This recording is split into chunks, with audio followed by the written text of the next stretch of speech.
call this meeting to order. Meeting. Calling this meeting to order. You're in trouble. You just got double. You just got double gabbled. All right, so we're going to start with the annual meeting. Action items, nomination, election of officers, and committee assignments.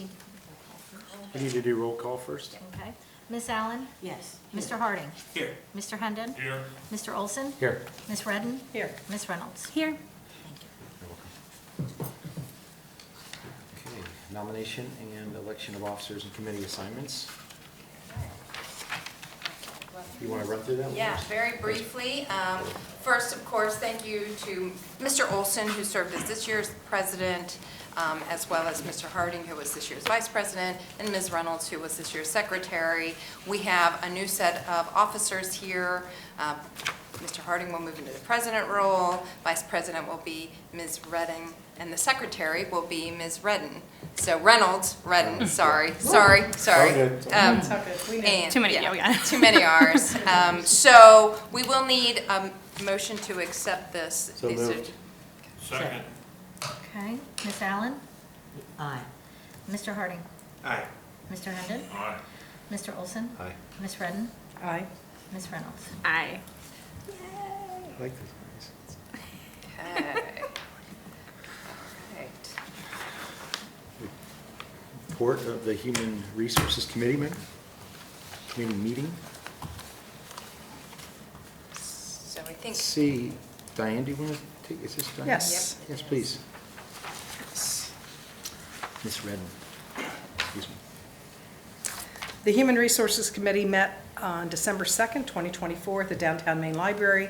Committee Chair Diane Cunningham Redden and Committee Member Christopher A. Harding were in attendance. Board members Gregory W. Olson, Colleen M. Reynolds, and Nadine L. Allen, and staff members Paula Bremheger and Kyla Harden were also in attendance. It is the recommendation of the committee that the board take the following action: appointment of fiscal officer and deputy fiscal officer, appointment and salary of the Eva Jane Remain-Coombe director, appoint Molly DeFosse, Chief Finance and Facilities Officer, as fiscal officer. The board approved a stipend of $5,000 annually for the duties of the fiscal officer for Ms. DeFosse. Number 2, appoint Paula Bremheger, Eva Jane Remain-Coombe director, as interim deputy fiscal officer. Ms. Bremheger receives no additional compensation for serving in this capacity. Number 3, continue the appointment of Paula Bremheger as the Eva Jane Remain-Coombe director at an annual base salary of $270,004.80 for 2025. I'd like to make a motion. I need a motion. I'll make a motion. All right, do I need a second? Second. Okay. Ms. Allen? Aye. Mr. Harding? Aye. Mr. Hendon? Aye. Mr. Olson? Aye. Ms. Redden? Aye. Ms. Reynolds? Aye. Thank you. and then these, I think, we can go through, Molly often will run through these, Yes, I was. if that's okay. The appropriation. Yeah. Molly, will you- Yeah. So we have the annual appropriation resolution and estimate resources for fiscal year 2024. Molly, Yep. will you do this for us? Yes, so the Ohio Department of Taxation has set our 2025 Public Library Fund receipts estimated at $49,682,111.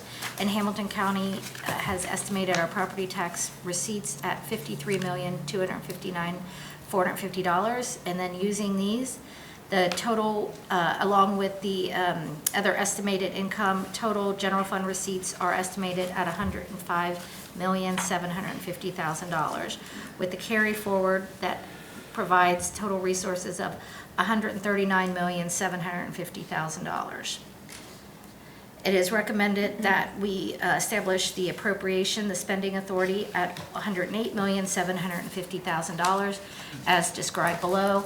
Salaries at $38.2 million, retirement benefits $5,348,000, insurance benefits $7,202,000, other benefits $300,000, supplies $2,630,000, purchased and contracted services $14.5 million, library materials $13.5 million, capital outlay $1.25 million, other objects $820,000, and then the transfer to the building and repair fund at $25 million.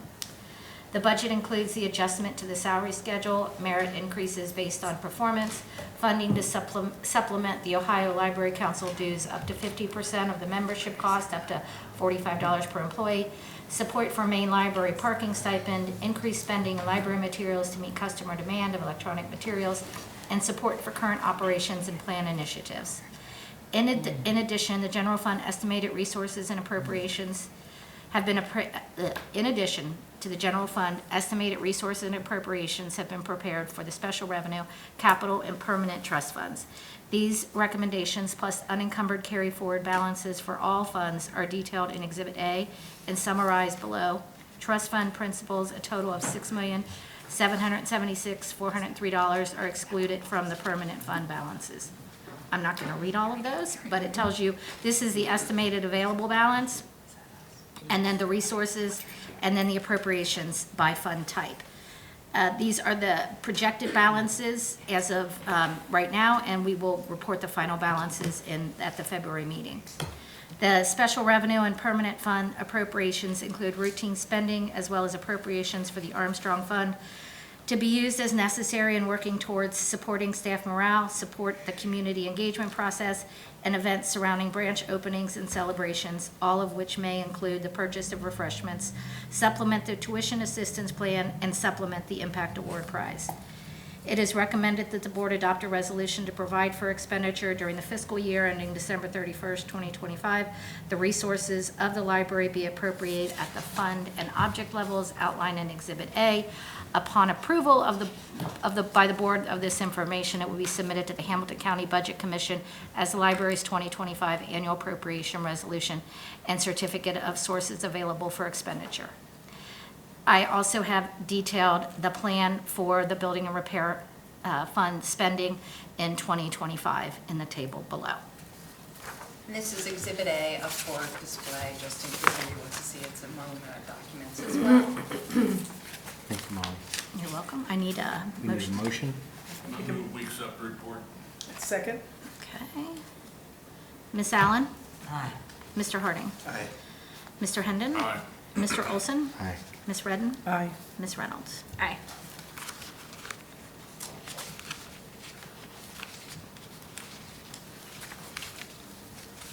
Okay, next agenda item is the annual meeting responsibilities. Do I have? Who wants to take that? Yeah, I don't know. Oh, no, I've got it right here. Do you want me to do this? Yes, Paula? please. Oh, it's from you if you'd like to do it. Okay. Yeah. So the first one is the public official bonds. In accordance with Section 337532 of the Ohio Revised Code, we are requesting approval to execute a public official bond in the name of Molly DeFosse, fiscal officer, in the amount of $500,000 for a term commencing December 31st and ending December 31st, 2025. And then the resolution authorization for bank accounts. The annual change of officers of the board and the annual appointment of a fiscal officer requires notification to our banking services providers.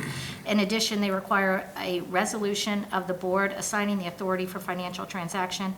It is requested that the board adopt the resolution attached as Exhibit A, which is based on the provisions of the Ohio Revised Code 3375.32 through 38. Our bankers also need to know who's authorized to enter into contracts and agreements as previously established. The attached resolution designates that the fiscal officer, deputy fiscal officer, and the president or vice president jointly are authorized. The resolution also incorporates the specific resolution requirements of Fifth Third Bank. Finally, the proposed resolution states that the Eva Jane Remain Coombe director or fiscal officer is authorized to sell donated stock.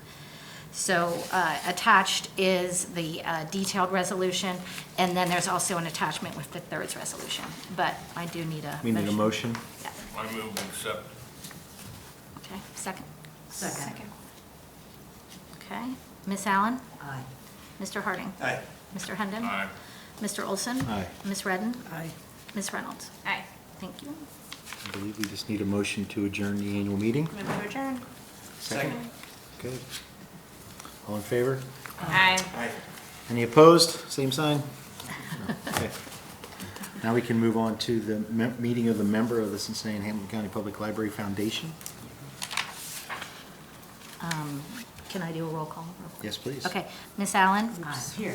Mr. Harding? Here. Mr. Hendon? Here. Mr. Olson? Here. Ms. Redden? Here. Ms. Reynolds? Here. Okay? I think we just- We just can approve this unless Stacy wants to do any quick review. Yeah, is there anything you'd like to review? Not unless there are questions. No, I don't think so.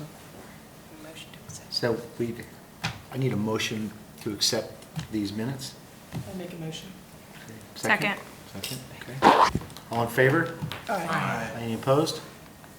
Okay, motion carries. So, election of officers or directors? No, we're good? We're good. Completely finished? Regular Any meeting. reasons to sign? That's from last year, so we can get that. Okay. Yeah, yeah. Okay. So we can move on to the, call the meeting to order. Do we need to adjourn? Oh, yeah. Yeah, Move to adjourn. move to Second. adjourn, yes. Okay. Good call. All in Thank favor? you. Aye. Okay. All right. Gavel us back in one more time. So, you Yeah, guys look at ready? you get to hit the thing I a get lot to do- today. Yeah, you Are you really ready? do. You've done Are you this. ready? All right, calling the meeting to order. Welcome, everybody. I'm Gregory W. Olson, and I am the soon-to-be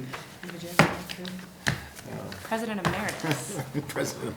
I am stepping down, and I am the board chair of the Cincinnati County Library. Thank you, everyone, for being here. Molly, can you do a roll call? Sure. Miss Allen? Present. Mr. Harding? Here. Mr. Hendon? Here. Mr. Olson? Here. Ms. Redden? Here. Ms. Reynolds? Here. Do we have any public comments? Does it appear we have anyone signed up? I think so. No? Okay, so we can skip that part. Introduction of the director's report. Would you take us away? Sure, absolutely. Thank you, Mr. Olson. And as a point of privilege, I do want to thank Mr. Olson for his leadership this year. It's been a pleasure to have worked with him in this role. Thank you so much. Thank you. Yes, absolutely. Thanks, everyone.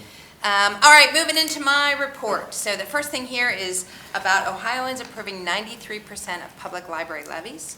Ohioans across the state continue to express their support for libraries at the polls. In total, voters approved 26 of 28 public library ballot issues. The successful library ballot issues included 16 renewals, 4 additional new, 1 renewal with an increase, 6 replacement levies, and 1 bond issue. The average approval rate was 59%. An additional continuing levy from Midpoint Library District up in Butler County did not pass, nor did an additional 10-year levy for the Southwest Public Libraries in Franklin County. So I included those because sometimes we talk about all the passages and someone asks who was on the other side of that, and that's who we have this year. More legislative action. Ohio Senate and House leadership, both caucuses in the Ohio Senate recently announced their selections for leadership positions in the upcoming 136th General Assembly beginning in January. Senate Republicans chose Senator Rob McCauley as the Senate President, and the Democrats reelected Senator Nikki Antonio as Senate Minority Leader.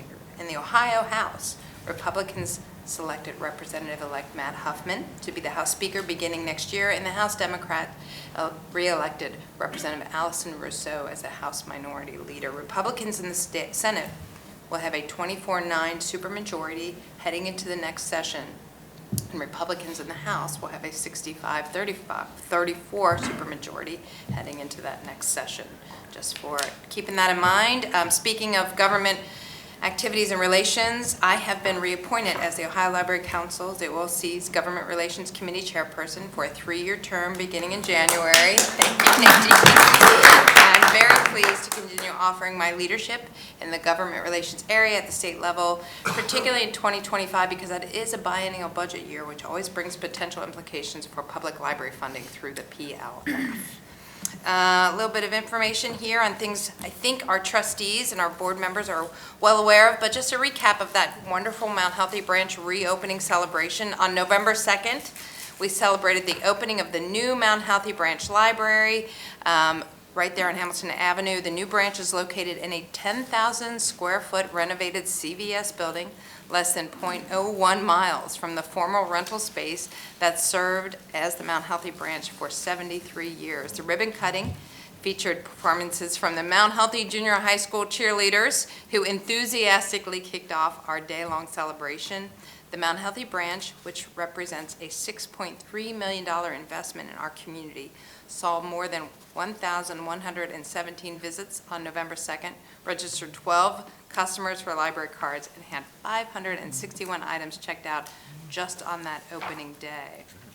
I know, it was very busy. More good news having to do with our branches. Forest Park and Main Library, they had won some design awards. They've been honored at the recent Cincinnati Design Awards event on November 8th. We won 3 awards, 2 for the Main Library and 1 for our new Forest Park branch. Architects Champ, yes, thank you, Nadine. Architects Champlin/G4 submitted for the Interior Architecture Award for our Main Library project. Our project was selected for that. The jury then awarded us an honor award for experiential graphics, an award for which Champlin G4 didn't formally submit an application, but our amazing musical history stare was honored in this category nonetheless. They liked it so much we didn't even apply and they called it out. That's right. The Forest Park Branch Library and our architect partners on that project, SHP, received the highest honor for large-scale architecture. These award winners were chosen by a panel of local and national judges who were extremely impressed with the Forest Park branch and the renovations here at the main library. So before I leave this topic, I do want to point out that our statistical highlight provided by our statistician, our analyst in Holbrook's area there is about some of our projects and comparing their statistics since we redid them over the course of some time. So sometimes we don't always have an opportunity to look back, but if you want to look at that one, it's just for information, kind of gives you an idea about how Mount Healthy and even Anderson, which had done a refresh some time ago, have been faring in some basic usage measurements, and it's really positive news. I do want to point out a couple of quick things, if I can, that last November, our Forest Park branch ranked 28th in visits of our 41 public locations, and Mount Healthy actually ranked 39th. This November, Forest Park ranked 10th, and Mount Healthy ranked 12th. So just a little bit, there are other things that really demonstrate how much these two branches have seen their use increase, and I do also want to point out that our own overall usage has really continued an upward trend since the end of the pandemic, so we are generally seeing more use year over year. So just a little bit of statistical information, since we talk a lot about our projects, but it's great to see them being so used by the community. Yeah, it's a testament to what the work that's gone on to Yeah. revitalize these spaces or to open brand-new spaces. Absolutely. Yes. Our That's economic what we- impact, Yeah, every yes, community that we Absolutely. touch Right. yes, is very visceral. yes. And you look at things like Deer Park and Mount Healthy, where those spaces were going to be empty or they weren't sure what was going to happen, and we moved in and have a solid, stable presence there. So appreciate the community support and just want to make sure we note that here as we head into 2025.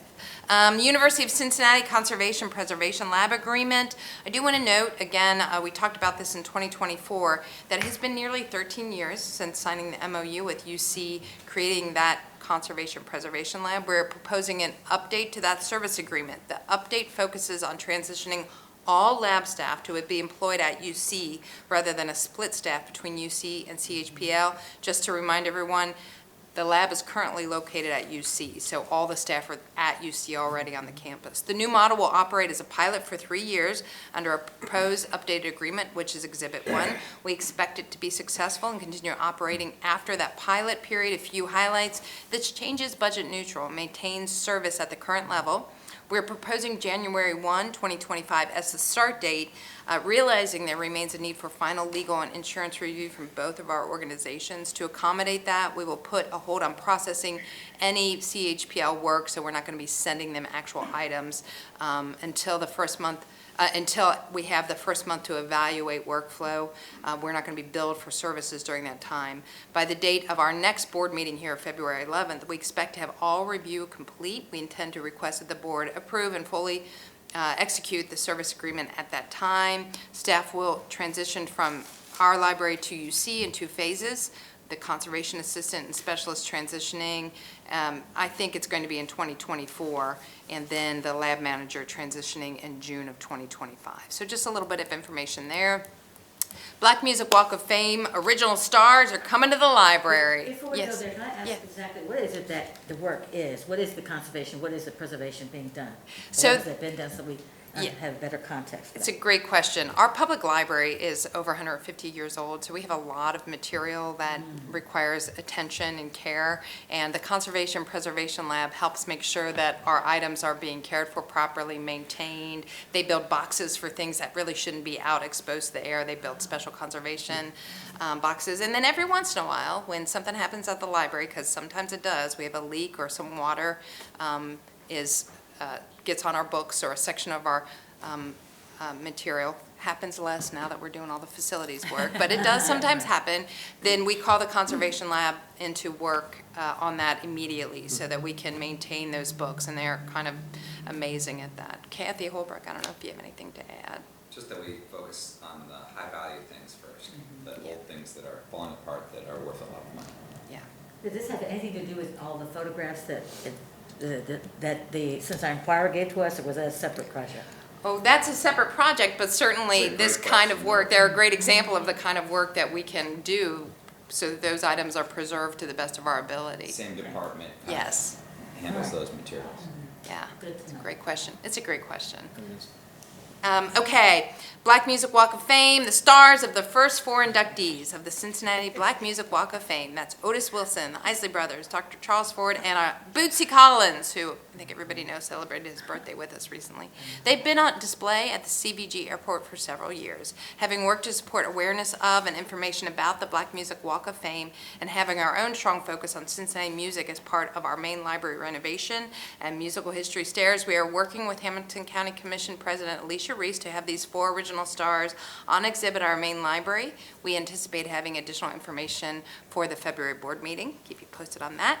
I also have been appointed to serve on the American Library Association Executive Director Search Committee. The ALA, the largest association in the library industry, has reopened its search for an executive director. A small committee of ALA member leaders, including me, have been asked to help oversee the search. Ending up with another thank you, I do want to thank our community, our staff, our trustees for your continued support in 2024. We accomplished so much this year, including the completion of several once-in-a-generation building renovations at Hyde Park, if you can remember that, back in April. Then we did Main Library here in July, which was a great celebration. That new branch in Forest Park in September, and Mount Healthy just in November. Response to these facilities has been overwhelmingly positive and builds on our foundation of success as we boldly step into the future. Public libraries really are in a period of transformation and change. Visionary leadership is required to navigate these challenging times, and our role as champions of community, democracy, and access remains constant. The support we receive is essential and deeply appreciated. Yes. Thank you all very, very much. Yes, Thank you, Paula. absolutely. Back to you, Mr. Olson. All right. So we'll move on to Mr. Hendon to present the Facilities, Finance, and Audit Committee report. Bob? All right, the Facilities, Finance, and Audit Committee met on December 2nd, 2024 at the main library. Committee members Nadine Allen, Dan Cunningham Redden were in attendance, along with Board Member President Greg Olson, Vice President Christopher Harding, and Secretary Colleen Reynolds. Staff members Paula Bram-Hager and Molly DeFosse were also in attendance. It is recommendation of the committee that the board take the following action. Property acquisition, 1609 Hamilton Avenue. In the facility master plan, the Collegeville branch is identified as a scheduled maintenance project because it need major HVAC and electrical upgrades. It was noted that the building was built in 1966 and no significant improvements have been made to this branch. The distance between the primary public entrance and the parking lot presents some accessibility issues. In addition, the library does not own the property and the branch was built on. It is part of a 99-year lease with Cincinnati Public Schools. It was executed in 1965. In early 2024, the library was approached about being a part of a redevelopment effort at College Hill along Hamilton Avenue. As a result of this opportunity and given the existing conditions at the current branch, We have identified the site that will meet our needs and improve overall service to the community. So we need to approve the purchase of the property located at 1609 Hamilton Avenue for $2.1 million, along with up to $200,000 in closing costs and realtor fees, and authorize Eva Jane Rumain, Coombe Director, to execute all necessary documents related to the transaction upon satisfactory execution of a purchase sale agreement based on the letter of interest, Exhibit 1, the completion of the due diligence process outlined in the agreement.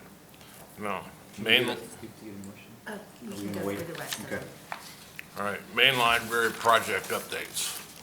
Library, along with a team from Turner Construction, Chaplin with CMTA, and it's identified the necessary equipment for replacing updated chillers and cooling towers and certain electrical components in the main library. Authorized Eva Jane Rumain, Coombe Director, to modify the main library renovation plaza and interior renovation agreement, along with necessary changes and orders subsequently reported for confirmation with Turner Construction via GMP amendment, subject to owner and attorney review as follows. GMP inclusive of CMR fee and CMR contingency equal to or less than $6.3 million with a project budget of $7,750,000, which includes an owner contingency of approximately 8.5% detailed below. Now, main library chillers and cooling tower replacement. Total cost for that is $7,750,000. We're working to wrap up the paperwork associated with work completed earlier this year. Confirm the following change orders to modify interior renovation for GMP for Turner Construction. That's a credit of $107,084. Confirm the following change order to modify the main library demo and foundations, GMP for Turner Construction. That's a credit of $42.12. Every little bit counts. Yeah, well, that costs more than accounting. Hyde Park Branch Elevator Replacement and Renovation. Confirm the following change order to modify the Hyde Park Branch Elevator Replacement and Renovation. GMP for Turner Construction, that's a credit of $1,200. Forest Park Branch, we're in the process of closing out the project. In August 2023, the overall project budget was approved at $19.2 million. We anticipate the overall cost to come in about $1 million under budget. Confirm the following change order to modify the Forest Park Branch GMP for Turner Construction to credit of $251,000 and some cents. Mount Healthy Branch replacement. The branch opened on Saturday, November 2nd, 2024. We're working to empty and clean the former branch at the retail space. Confirm the following change order to modify Bryce Hill Branch, or Mount Healthy Branch GMP for Turner Construction. That's a credit of $199,829. Cheviot Branch accessibility, maintenance, and renovation. On the exterior, the elevator visibility is under construction. The elevator vestibule is under construction. On the interior, all the demolition work is complete and framing has started. The contracted substantial completion date for construction is mid-April 2025. Now, confirm the following change order to modify the Cheviot Branch GMP for Turner Construction. Additional scope of lighting in the adult area, $28,417. The branch closed in early September and construction is underway. Sims Township Branch renovation and addition. Turner Construction has completed the bidding process and preparing the guaranteed maximum price documentation. The GMP cost is in line with Forest Park cost of $600 per square foot. The project is different and then includes gearing up front costs for energy efficiency features of solar and geothermal. Both of these items will result in tax incentive refunds upon project completion, as well as long-term savings and operational costs. In addition, concerted efforts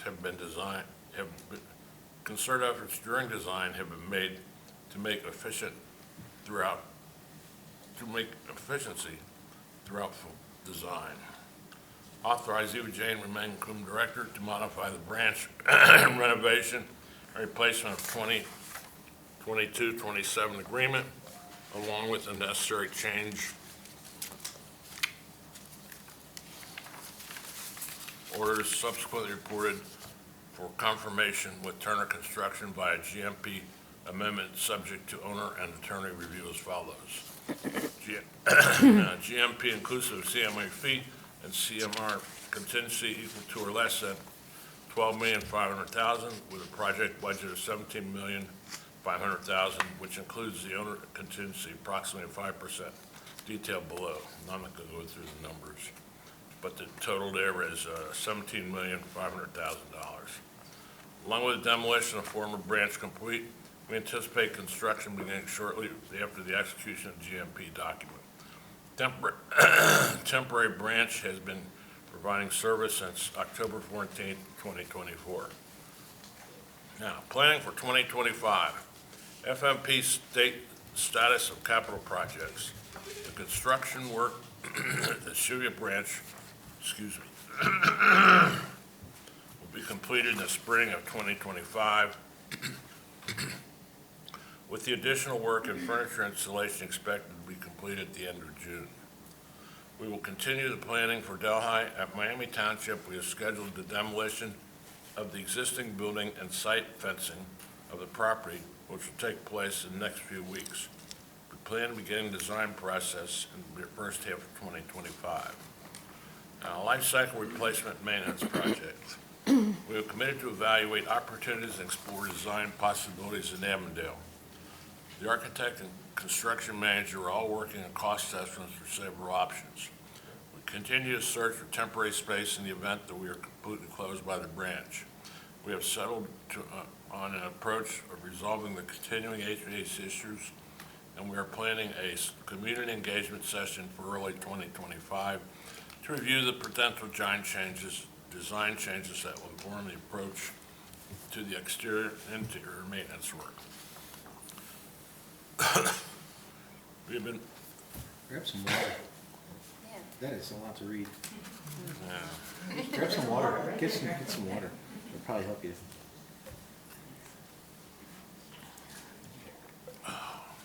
a little cold. We've been working to finalize the scope for the needed roofing, HVAC, and electrical work in Mount Washington. While the work is being done, we will also refresh the interior space to better meet the needs of the community. We're hopeful this work can begin in the first half of 2025 after a GMP is prepared.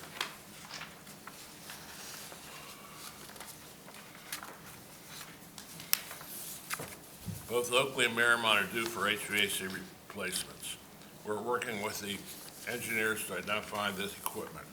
It is our intention to do a refresh, flooring, paint, furniture, while the work is being completed. In addition, we have identified Montford Heights and Harrison as opportunities for branch refresh projects for 2025. Timing and sequencing of the work and all are dependent upon the timing and sequencing of the work is all dependent upon the availability of resources. For the calendar year 2025, authorize Eva Jane remaining director to publish bid requests and enter into agreements with the lowest possible bidders for projects with a construction estimate of less than $1,500,000 that will involve design professionals with fees of less than $50,000. This is a continuation of the authorization from 2021 through 2023.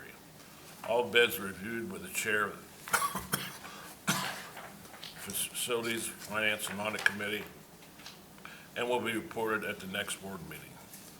Now, revision of the 2024 estimated resources and annual appropriations. Molly, you want to take care of I will that? do that, yes, you've had a lot to read. So approve the following estimated resource and appropriation increases to the general fund and the building and repair fund to account for the expenditure of greater than anticipated revenues in 2024 and local tax revenue and interest earnings, less than anticipated expenses in a few areas that were conservatively estimated for the main library opening. We expect to end the year with some favorable variances.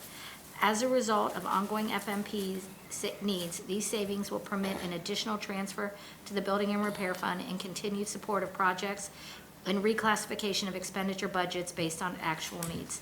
In the general fund, reduce salaries by $750,000, reduce insurance benefits by $750,000, reduce purchase and contracted services by $500,000, and then an offsetting partial increase of $4 million for the transfer out. And then in the Building and Repair Fund, an increase in the transfers in of the $4 million. And then in expenses, a decrease in supplies of $5.1 million, a decrease in purchase and contracted services of 1.7, and an increase in capital outlay of 6.8, and those net out to 0. And that's really just to get the numbers in the correct buckets. And then confirm the following appropriation change to account for the timing of programs and additional resources needed in the Library Programs Trust Fund. And again, that's just a flip between supplies and purchase contracted services of $15,000 with a net change of 0. Do you want me to keep going? Authorization to transfer funds. Authorize the transfer of funds, $4 million, noted above, to be transferred from the general fund to the Building Repair Fund. Revisions of permanent fund principal balances. Approve revisions of permanent trust fund principal balance based on donations received in 2024. The able was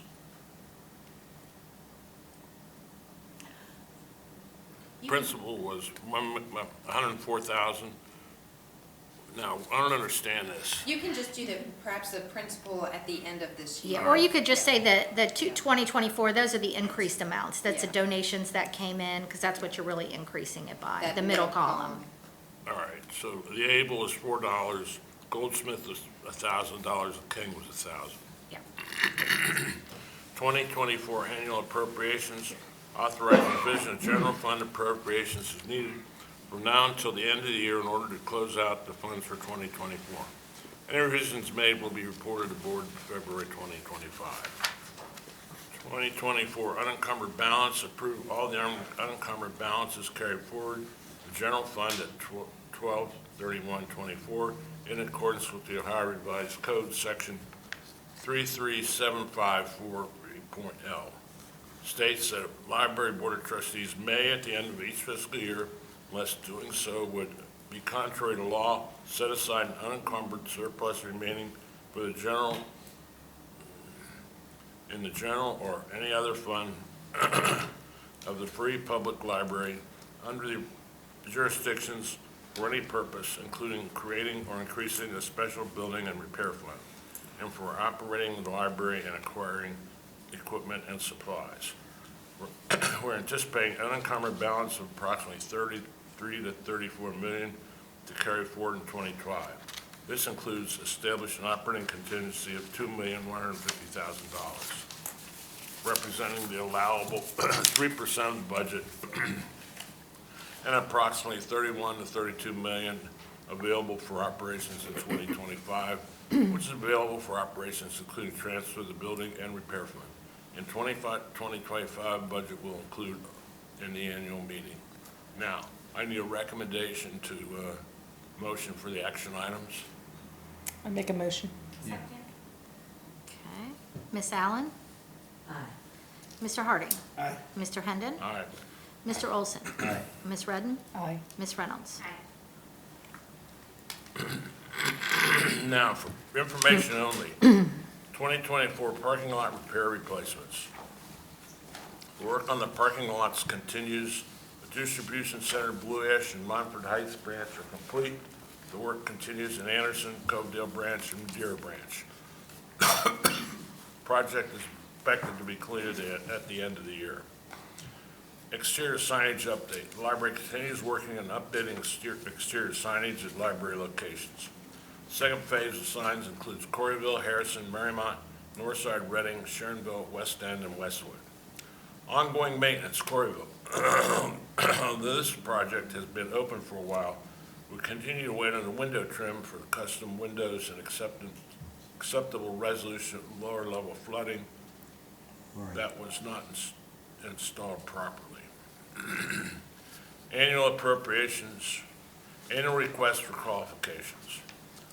The library must annually request statements of qualifications from all types of professional service firms in order to hire architect, surveyor, or engineer for a project with professional service fees of less than $50,000.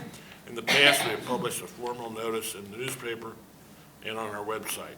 This has created a great deal of confusion in firms, contractors associated with requesting for a special project.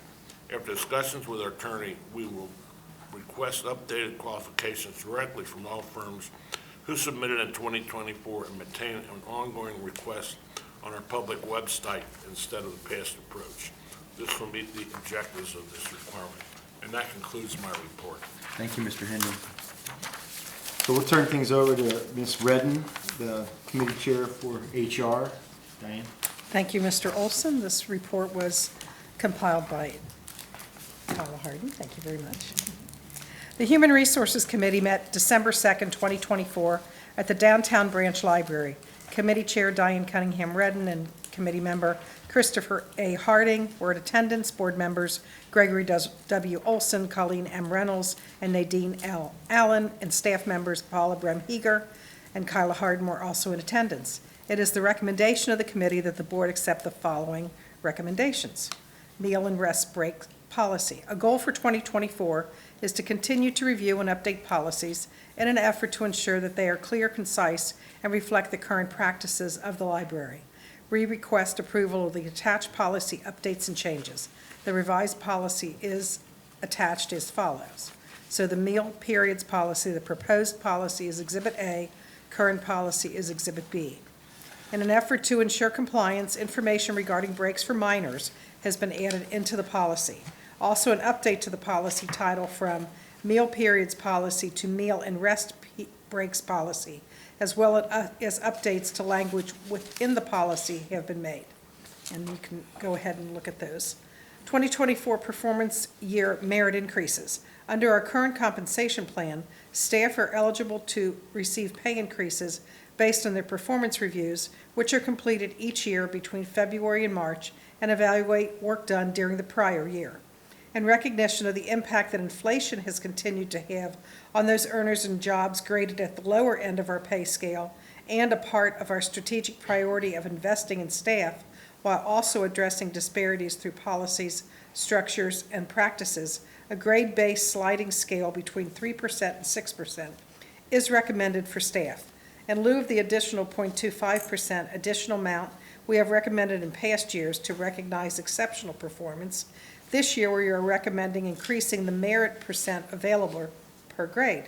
For instance, last year, the merit percent available for grade 3 was 5.25%, and this year we are recommending a merit increase of up to 6% for grade 3.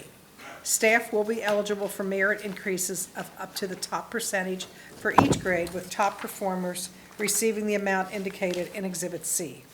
It is also recommended the staff who are currently at the maximum of their pay range, often referred to as red circle, receive a one-time lump sum payment of up to the maximum amount allotted based on the sliding scale percentage of their annual pay based on performance, and that the Eva Jane Remain-Coombe director be eligible for a merit increase of up to 2.75%. The funding associated with this plan will be included in the budget outlined in the Facilities, Finance, and Audit Report for the annual meeting. Staff bonuses. In recognition of our hardworking staff through a year that brought the completion of many projects, including the reopening of the south building of the main library, opening new branches in Mount Healthy and Forest Park, and reopening of the renovated Hyde Park branch, to name just a few highlights, a bonus is recommended for all staff. The bonus structure is recommended to be tiered as follows: $1,000 for regular full-time, $600 for regular part-time, $500 for regular part-time of a 20-hour work week, $300 for regular part-time 15-hour work week, $125 for regular part-time 12-hour work week, and substitute staff will be prorated bonus based on hours worked in 2024, pay period 1 through pay period 23. Staff will receive these bonuses on December 12, 2024 pay. As noted in the Facilities, Finance, and Audit Committee's report, the merit increases in the staff bonuses are well within the 2024 budget. Could I get a motion and a second to accept these? I move to accept. Second. Thank you. Okay, Ms. Allen? Aye. Mr. Harding? Aye. Mr. Hendon? Here. Mr. Olson? Aye. Ms. Redden? Aye. Ms. Reynolds? Next is for information only. Featured manager Melanie Priest is here. Melanie Priest serves as our Human Resources Manager and has been with the library since February 2024. With over 20 years of experience in the human resources field, Melanie began her career as a benefits analyst at Honeywell International, later advancing to the role of HR generalist. Her diverse background spans multiple industries, including manufacturing, engineering, and the public sector. Before joining the library, Melanie served as the Human Resources Officer for Whitehall Township, Pennsylvania. Today, she leads our HR operations team with a focus on improving systems and processes to enhance organizational efficiency. Melanie, how do we say your last name? Priest. Priest. Priest. Priest, no T. Got it. Hello, everyone. I want to thank the Board of Trustees and my fellow senior leadership team for the opportunity to speak today. I'm excited to share the incredible progress and exciting initiatives that the HR operations team has been working on. The HR operations team has been focused on making a meaningful difference in how we support our staff. By streamlining processes, enhancing communication, and promoting well-being through tailored benefits, we're building an environment where everyone feels truly valued and supported. Across the country, employers are navigating rising costs and evolving workforce needs. Key trends include managing healthcare expenses through plan redesigns and analytics. Our transition to custom design benefits and their reference-based pricing model has significantly reduced premium costs. For our staff, these changes provide more cost-effective options, ensuring they receive the best value while meeting their individual needs. We are also leveraging technology to work smarter. By streamlining processes like onboarding and leave management in our UKG system, we're improving efficiency, accuracy, and the overall experience for both our staff and the HR team. Looking ahead, 2025 is shaping up to be an exciting year. I'm thrilled to announce the launch of our new wellness program, Be Well with CHPL. This program focuses on holistic health, including preventive care through exams and screenings, engaging wellness challenges, and educational resources to empower staff in their personal health journeys. As part of our commitment to a healthier, more balanced workplace, we're also excited to introduce pet insurance as a new benefit. We know the joy and comfort our furry companions bring to our lives, and we want to ease the financial burden of caring for them. Once all platforms are finalized, we'll be sharing detailed information with staff about the new wellness program as well as this exciting addition. Additionally, we're partnering with our Ohio Deferred Comp account manager to offer tools and support that will help our staff achieve their financial well-being goals.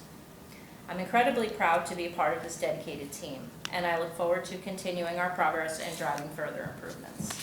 Thank you once again for your time, and I'm happy to answer any questions that you may have. Holly, do you suggest that there be some pet insurance for your many cats? Does that apply to us? That laugh was a little cold. I'm not sure. My entire household looks forward to taking full advantage of what opportunities are available for us. I'll let the guys know. Thanks for being here. Thank you. Thank you, Melanie. Okay, moving on. Market assessment. We are currently conducting a market assessment led by the industry experts at organizational architecture as part of our ongoing commitment to investing in staff. This assessment will review our job descriptions, pay structure, and benchmark positions within the structure, offering recommendations for potential changes to be considered in 2025. The last comprehensive assessment was completed in January 2022, and as noted at that time, we plan to conduct these assessments approximately every 3 years, in line with industry best practices. This project is progressing smoothly and is on track to deliver final recommendations in the first quarter of 2025. We will continue to provide updates as the project moves forward. United Way Community Shares campaign results. The United Way and Community Shares annual campaigns end October 13.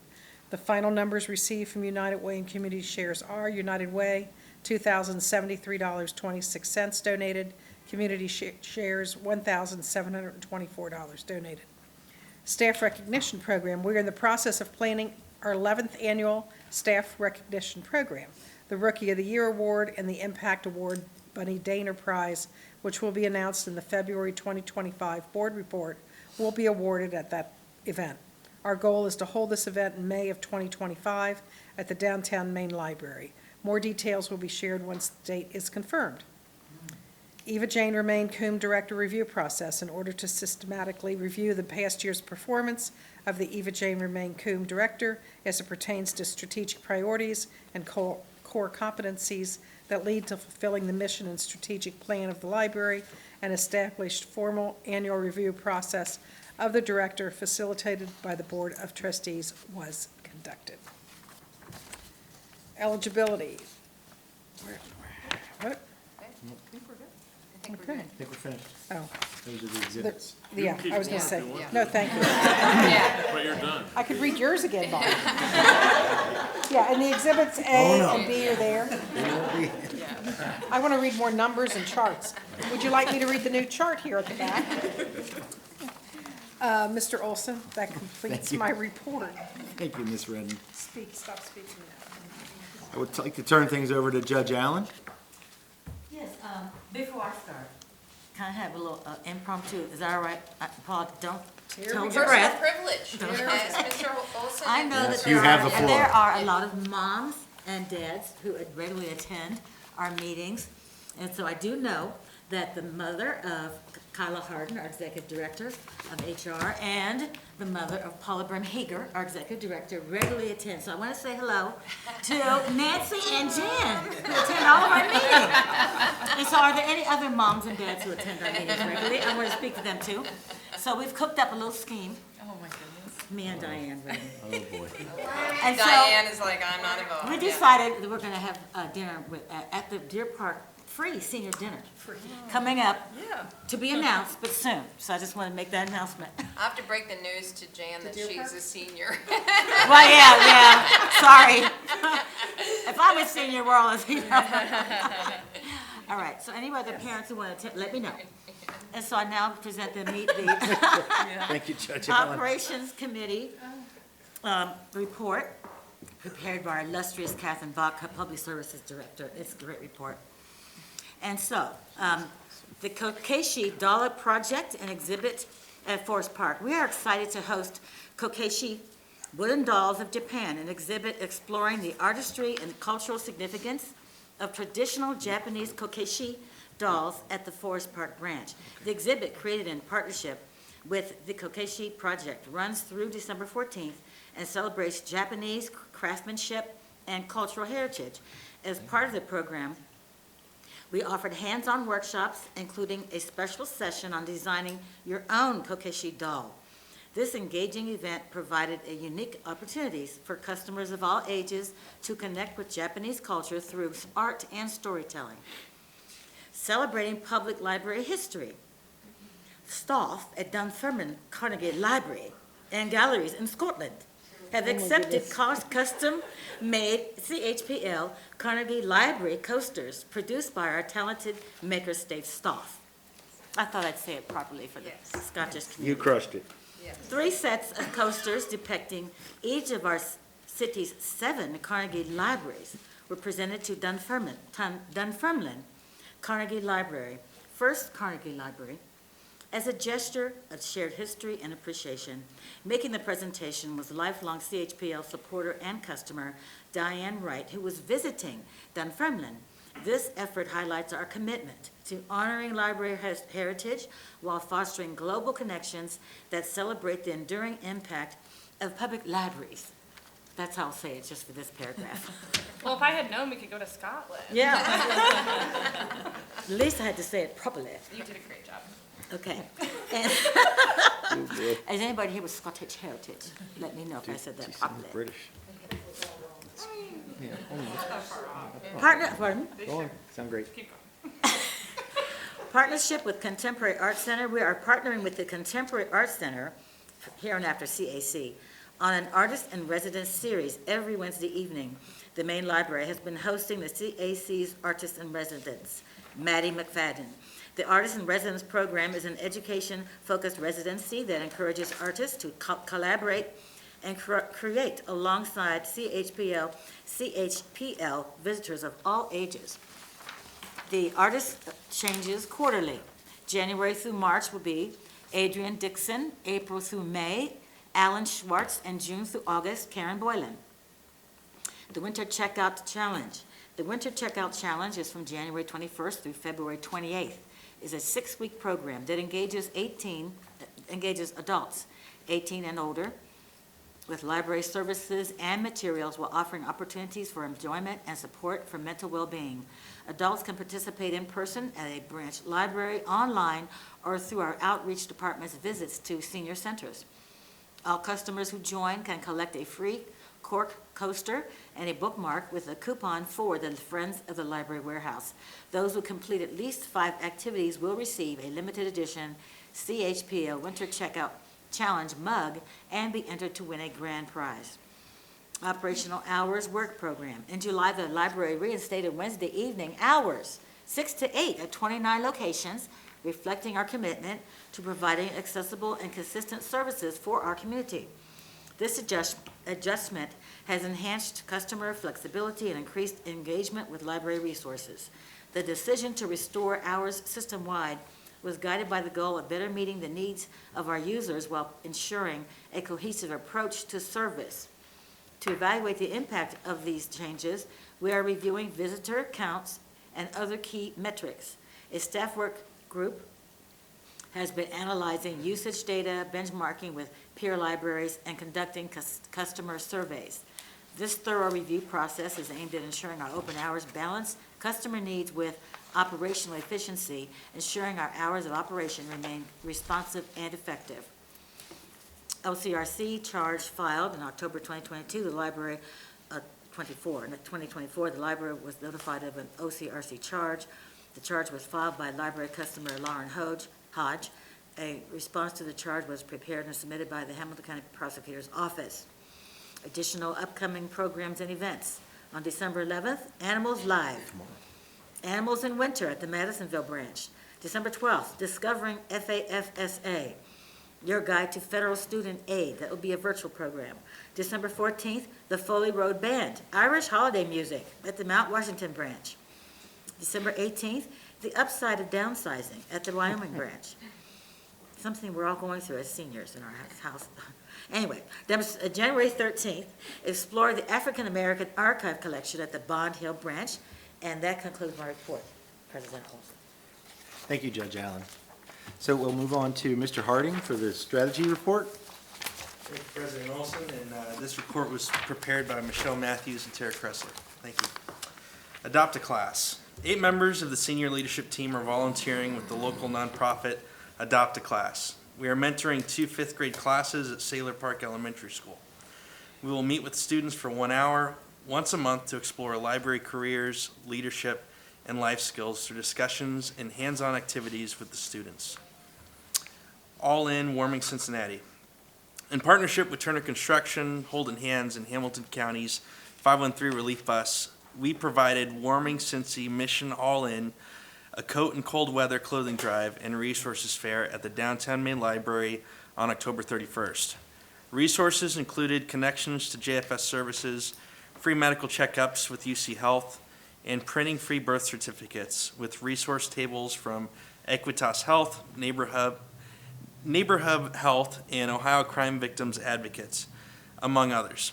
Free legal educational resources were provided with the Help Center of Hamilton County Courts, and Cincy Animal Cares provided free pet food and warm coats for dogs. Together, we served more than 300 people and provided coats, socks, gloves, and hand warmers, hats, and scarves. We also provided a hot buffet meal thanks to Food for the Soul. Particularly popular among those attendees were the free haircuts provided by the 513 Relief Bus. And a special shout out to Trevina Adams, who is the program manager for the 513 Relief Bus. She does a tremendous job. I stopped by when they were setting up, and so thankful for the collaborative effort there. Century of Charter final event. We partnered with the Charter Government Committee to celebrate 100 years of nonpartisan charter government. In 1924, Cincinnati citizens voted in the city charter to adopt a council city manager form of government. The new charter fought corruption with professional city manager, competitive bidding for city contracts, and proportional representation for voting. The result was dramatic. Balanced representation on city council, amplified women's rights and suffrage, and led to the election of Cincinnati's first black mayor, Theodore Berry. In partnership with Charter Government Committee, educational events about our city government history were held at Walnut Hills and Price Hill branch libraries and the main library. Speakers included David Mann, David Pepper, and Dan Hurley. We exhibited rare materials from our collection to illustrate the milestones of the charter, including letters, books, and photographs from the library's Murray Season Good collection. More than 200 community members were in attendance. And correct me if I'm wrong, but I know some of these materials are on display in our genealogy lab, so anybody that's interested, please stop by. I spent some time on Saturday stopping through, and they had some great displays. Thank you. Expungement Clinic.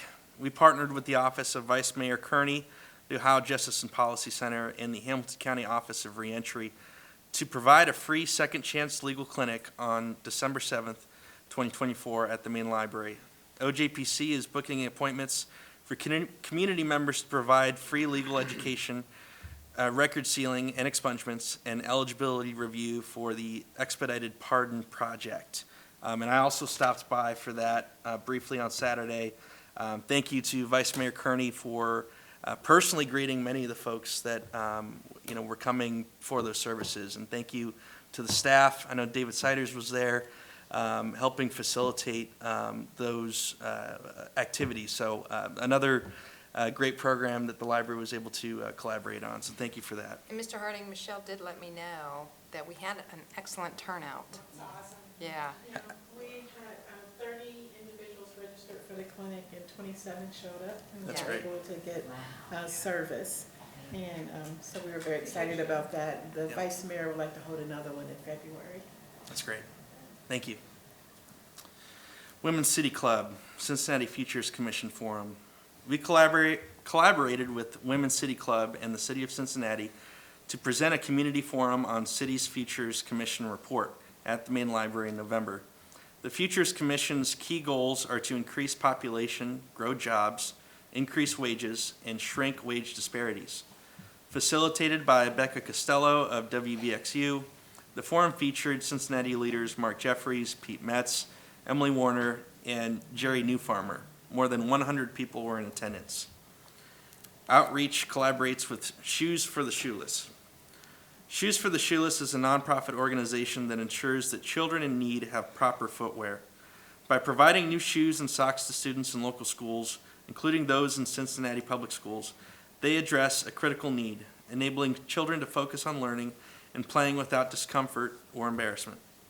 Our Outreach Services Department has been actively collaborating with the organization to enhance their impact by distributing books and library branded materials to students as they receive their new shoes. During November, events at Winton Hills Academy and Lincoln Heights, 125 and 142 students were served respectively, enriching their experience with resources promoting literacy and learning. And with that, that concludes my report. Thank you, Mr. Harding. I'd like to turn it over to the technology report with Ms. Reynolds. Thank you, Mr. Olson. This report is for information only, no action items, just to be reviewed and read. Holbrook, it's my last time as technology chair. I'll miss you. Yeah. Technology committee met on December 2nd at the downtown main library. Committee chair, myself, and committee members Chris Harding were in attendance. Board members Greg Olson, Diane Cunningham-Redding, and Judge Nadine Allen, and staff members Paula Bream-Heeger and Holbrook Sample were also in attendance. Books by the Banks. On Saturday, November 16th, the library hosted Books by the Banks for the first time in its 17-year history. It was a smashing success, in case you didn't know. Feedback from authors, volunteers, customers, and staff has been universally positive, with essentially everyone declaring the festival should return to the Showcase main branch next year. There were 3,300 visits throughout the day, and book sales by Books by the Bank sales partner Joseph Beth were up 31% over last year, prompting Joseph Beth President Adam Miller to write, "We had so much fun at the library. The guests were in high spirits, buying stacks of books. Overall, this was my favorite event so far." So kudos to all staff from agencies throughout the library who worked to make the festival a success. Digital strategy. Public libraries nationally are facing a cost crisis in deploying the digital ecosystem their customers have become familiar with. Digital strategy includes not just the ebooks and e-audiobooks crunch we've described in previous reports to the board, but also research databases and large expenses outside of the $12.5 million materials budget. The integrated library system, ILS, called Sierra, which runs the catalog and circulation, the website and discovery layer, searching the catalog online, provided by BiblioCommons, and other technologies that support digital services to customers. Digital materials, including the platforms Overdrive, Libby, Hoopla, and Canopy, as well as research databases, account for 53% of the materials budget, which is $6,625,000, while the technologies that support the digital strategy cost very nearly $600,000 per year. Public libraries are making hard choices due to the unsustainable nature of digital costs and because their users are probably like CHPLs, where less than a quarter of our customers borrow digital materials, but a third borrow physical materials. Hard choices include significantly reducing holds and borrows in Libby, restricting use of Hoopla, as public libraries in Seattle, Pittsburgh, and Toronto have done, or even more drastically dropping Hoopla altogether, as Dayton and Columbus have done in 2024. Not only are the choices difficult, but they are unpopular as well, so libraries develop communication plans to explain the decisions to their communities. Vendors are also struggling to get ahead or just keep up in this turbulent landscape. CHPL is in conversation with at least 3 varied but significant vendor partners about how to best move forward. CHPL has a generous materials budget, and even though we are under considerable pressure to keep up with the demand and rising costs, we think with some adjustments, we can stretch our monies through 2025 without drastic restrictions. But during 2025, we'll be developing a digital strategy that will look at all of our digital ecosystem, from platforms such as Hoopla and Libby to research databases to support technologies such as ILS. So you can see the exhibit. Our committee spent a long time talking about this. Holbrook, I don't know if you want to add anything, but this is obviously something we discussed when we were trying to make a case for the levy last go-around. The board has heard me say this a lot, but this is like the number one complaint I hear from my book club girls is access to digital ebooks is really, really tough. But I'm just really grateful for the staff and Holbrook for your creativity in trying to stretch this and figure out what to do. But thanks for the detailed report. Back to you, Mr. Olson. Thanks, Ms. Reynolds. We're going to turn over the development report to Judge Allen. I'm going to present this report on behalf of Karen Lewis, as the chair of this committee. I want to thank Stacy Dennison, Chief Development Officer, who's here with us today. The Development Office, the library has been the grateful recipient of significant gifts from Helen Dupree, as well as an anonymous donor, the Library Foundation. The foundation hosted over 50 donors and community leaders at the sneak peek of the Mount Healthy branch on November 1st. Response to the new branch was tremendous. As previously reported, the Employee Giving Campaign launched on September 15th and ran through October 12th. In addition to the Library Director's Challenge Match this year, the campaign focused on incentives like free tickets to a Reds game, FCC ticket packs, and gift certificates to the Librarian Foundation's online merch store. Thank you to Alta Fiber and the Davis family for the tickets. The campaign raised 4% more in gifts and pledges than the previous year and saw over 44% of employees participate. The Library Foundation's fall campaign is underway, starting with Give Tuesday, December 2nd, and participation in Cincinnati Magazine's Cincinnati Gives 2024 Challenge. The Library Foundation was the grateful recipient of significant gifts from the David N. and Ann Early Foundation for the Marymount Branch Library, the Scripps Howard Foundation for Summer Reading, Nancy and Tom Gilman, the Hamilton County Genealogical Society, Sarah A. and Tommy Evans, Anonymous, 3, Naomi Tucker Gerwin, Catherine and Thomas Law, and Dr. Rochelle Bruno and Stephen Bondurant. Anderson Township Library Association from Heron after, called ATLA, had their annual holiday and nearly new book sale, and it was a success. With the proceeds earned from the June and November sales, ATLA was able to support the Anderson and Mount Washington branches generously with an increased gift this year, 14% higher than in previous years. That concludes this report. Thank you. Thank you, Judge Allen. We'll need a motion and a voice vote to approval of the consent items. Motion. All in favor? Aye. Any opposed? No. Okay. Executive session. We'd like to go into an executive session. Move that the board enter under ORC 121.22, capital G3, to confer our attorney concerning disputes involving the library regarding pending or imminent court action. So you need a second. You need a second? Sorry. Ms. Allen? Aye. Mr. Harding? Mr. Hendon? Mr. Olson? Aye. Ms. Redden? Ms. Reynolds? Aye. So I'd like to make a motion to come out of executive session. Second. Ms. Allen?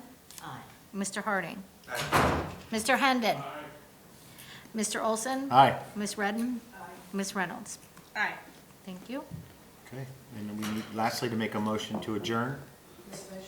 Second. Voice vote, all in favor? Aye. Any opposed? No. Meeting is adjourned. Thank you. Good job.